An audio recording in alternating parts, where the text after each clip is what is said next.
अब देखिए प्रिय विद्यार्थियों, भूमि या मृदा प्रदूषण की बात है। अम्लीय वर्षा।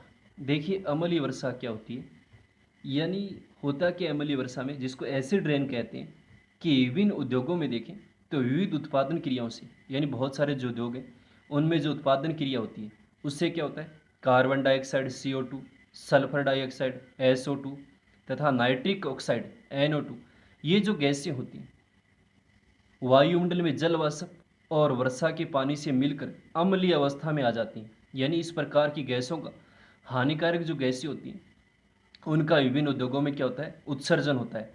और जैसे ही वायुमंडल में जाएंगी तो एक वाष्प के रूप में, जल के जो बूंद होते हैं उसके रूप में क्या होगी, वाष्पीकरण होगा।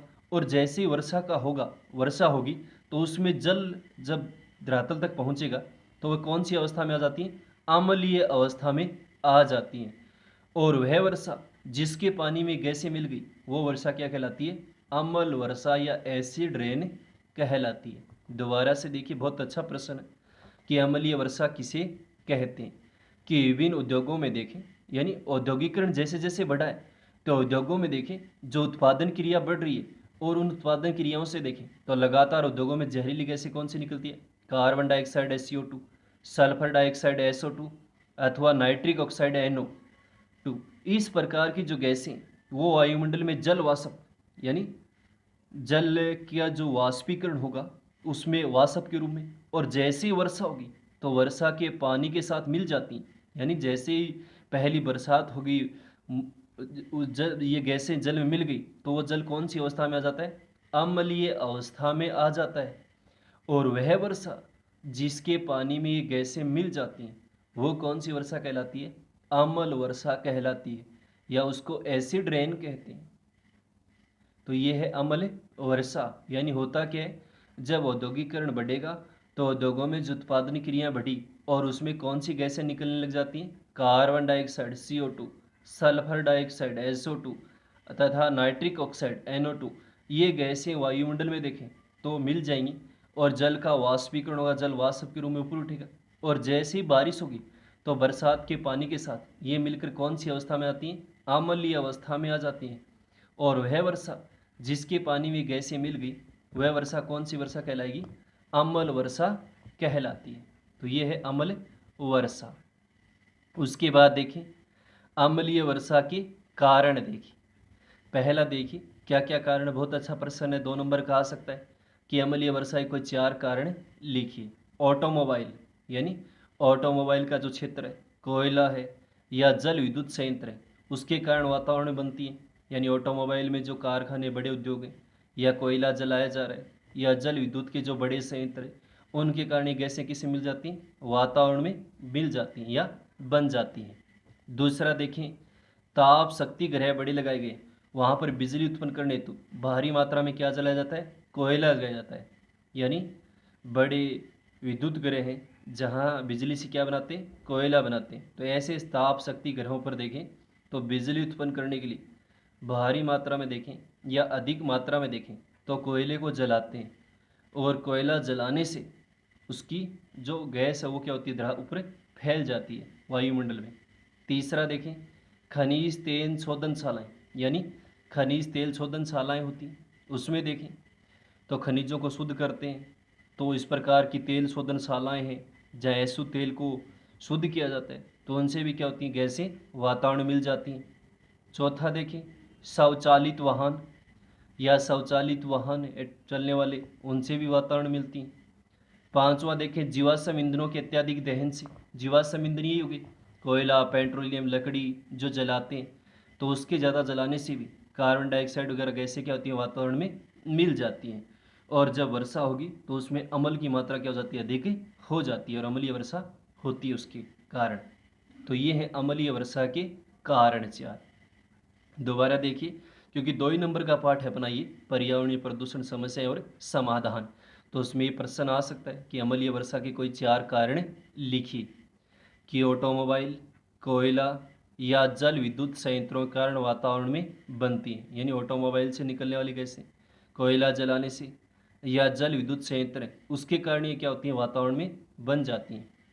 दूसरा देखिए, ताप शक्ति ग्रह लगाए गए वहाँ बिजली उत्पन्न करने के लिए, अधिक मात्रा में क्या जलाते हैं, कोयला जलाते हैं, यानी बड़े विद्युत ताप शक्ति ग्रह हैं वहाँ पर देखें तो बिजली उत्पन्न की जाती है और अधिक मात्रा में क्या जलाया जाता है, कोयला जलाया जाता है, तो उसके कारण क्या होती है, वातावरण में मिल जाती है। तीसरा देखें, खनिज तेल शोधनशालाएँ होती हैं, यानी खनिज तेल शोधनशालाएँ हैं, तो उसमें भी देखें खनिज तेल साधन है, जैसे एसु तेल है उसको शुद्ध करते हैं, तो उसमें भी क्या होती हैं, गैसें मिल जाती हैं। चौथा देखें, स्वचालित वाहन, यानी स्वचालित चलने वाले वाहन हैं, तो उसके कारण प्रदूषण का स्तर बढ़ता है। पांचवा देखें, जीवाश्म ईंधनों के अत्यधिक दहन से, यानी जीवाश्म जो जलाने वाले लकड़ी है, कोयला है, इनको जलाएंगे तो उसके कारण वातावरण में क्या होती है, कार्बन डाइऑक्साइड इस प्रकार की गैसों में क्या होती है, वृद्धि होती है। और जब वायुमंडल में मिल जाएंगी जल वाष्प के रूप में और वर्षा जब होगी तो उसमें अम्ल की मात्रा क्या होती है, बढ़ जाती है। तो ये है अम्लीय वर्षा के कोई 4 कारण अच्छे से याद करने हैं। उसके बाद देखिए अम्लीय वर्षा के समाधान हेतु उपाय, यानी ऐसे कौन कौन से उपाय किए जाएं जिससे अम्लीय वर्षा को रोका जा सके। बहुत अच्छा प्रश्न है ये, आ सकता है कि अम्लीय वर्षा के समाधान हेतु कोई 4 उपाय लिखिए कि अम्लीय वर्षा के जो दुष्परिणाम है उसको किस प्रकार रोका जा सके। पहला है विभिन्न स्रोतों से, यानी जो भी स्रोत है जिससे अम्लीय वर्षा उत्पन्न करने वाली SO2 sulphur dioxide, NO2 nitric oxide, इनके उत्पादन पर क्या किया जाए, नियंत्रण किया जाए और इन्हें वातावरण में घुलने से रोका जाए। यानी इस प्रकार के स्रोत जो भी उद्योग हो या कल कारखाने हों जिनसे अम्लीय वर्षा उत्पन्न करने वाली SO2 sulphur dioxide, NO2 nitric oxide, इस प्रकार की गैसें जो निकलती हैं तो उनके उत्पादन पर क्या किया जाए, नियंत्रण किया जाए और इन्हें वातावरण में घुलने से क्या किया जाए, रोका जाए, यानी वातावरण में न घुले। दूसरा देखें, सौर ऊर्जा तथा पवन ऊर्जा के उपयोग को बढ़ावा दिया जाए, यानी ऊर्जा के जो वैकल्पिक स्रोत है, सौर ऊर्जा है सूर्य से प्राप्त, पवन ऊर्जा है, तो उसके उपयोग को बढ़ावा दिया जाए जिससे हानिकारक गैसें न निकलें।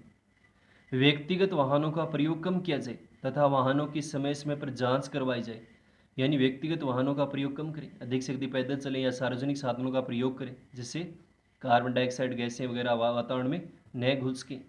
और वाहनों की समय समय पर जांच कराएं, यानी ऐसे वाहन जो ज़्यादा धुआं देते हों, प्रदूषण करते हों, जिससे हानिकारक गैसें ज़्यादा निकलती हैं तो उनकी जांच करवाएं। चौथा देखें, जल स्रोत जहाँ पानी में अम्लीयता बढ़ गई है, यानी ऐसे जल के स्रोत जहाँ पानी में अम्लता की मात्रा ज़्यादा बढ़ गई है तो पानी में चूना डाला जाए। COC3 कैल्शियम कार्बोनेट चूना होता है जो मिट्टी में की अम्लता को क्या कर देता है, नष्ट कर देता है, तो चूने का प्रयोग किया जाए। यानी मिट्टी में ज़्यादा अम्ल की मात्रा हो गई है तो वहाँ अगर चूने का प्रयोग करेंगे तो जो मिट्टी में अम्ल की मात्रा है उसको क्या कर देता है, कम कर देता है। तो ये है अम्लीय वर्षा के समाधान या रोकने हेतु 4 उपाय। पहला क्या है कि विभिन्न स्रोतों से देखें तो अम्लीय वर्षा उत्पन्न करने वाले SO2 sulphur dioxide, NO2 nitric oxide आदि के उत्पादन पर क्या किया जाए, नियंत्रण किया जाए या इन्हें वातावरण में घुलने से रोका जाए।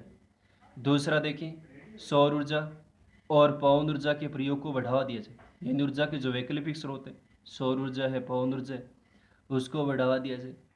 व्यक्तिगत वाहनों का प्रयोग कम किया जाए, वाहनों की समय समय पर जांच करवाएं, यानी व्यक्तिगत वाहन जो उसको न प्रयोग करें, सार्वजनिक वाहनों को काम में लें या वाहनों की समय समय पर जांच कराएं कि वो प्रदूषण ज़्यादा न फैलाएं।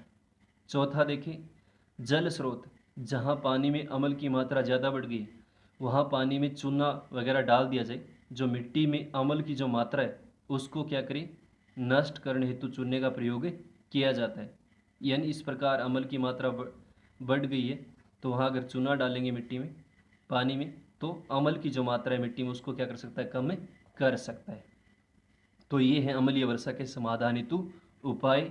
तो यहाँ अम्लीय वर्षा किसे कहते हैं, अम्लीय वर्षा के कारण क्या है, या अम्लीय वर्षा के समाधान हेतु कोई 4 उपाय लिखिए। इनमें से 2 नंबर का प्रश्न आ सकता है, अच्छे से याद करने हैं।